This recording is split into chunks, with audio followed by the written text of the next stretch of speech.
In today's video, I'm going to teach you how to update OneNote app on Windows. Keeping your OneNote application updated is important if you want access to the latest features, improve performance, and enhance security. In this guide, I'll walk you through the process of updating OneNote using the Microsoft 365 desktop version in a clear and easy-to-follow way. To begin, open the OneNote application on your computer. You can quickly do this by clicking on the Start menu, typing OneNote into the search bar, and selecting it from the results.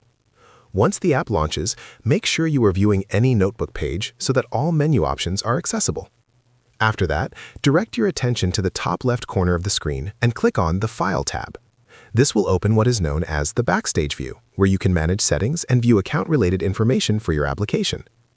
From this screen, locate and select the Account option. This area displays important details about your Microsoft 365 subscription, including product information and update controls. Next, look for the section labeled Product Information. Within this section, you will see a button called Update Options. Click on it to reveal a drop-down menu, then choose Update Now. At this point, OneNote will begin checking for any available updates.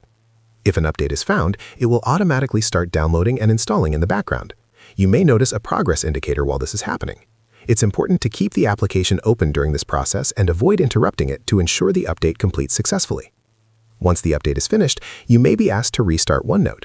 If prompted, simply close and reopen the app so that all the latest changes and improvements take effect properly. And that's all there is to it. You've successfully updated your OneNote application using the Microsoft 365 method. As a helpful tip, it's a good idea to check for updates regularly or enable automatic updates so your app stays current without requiring manual checks. This helps you avoid missing out on useful new features and important security fixes.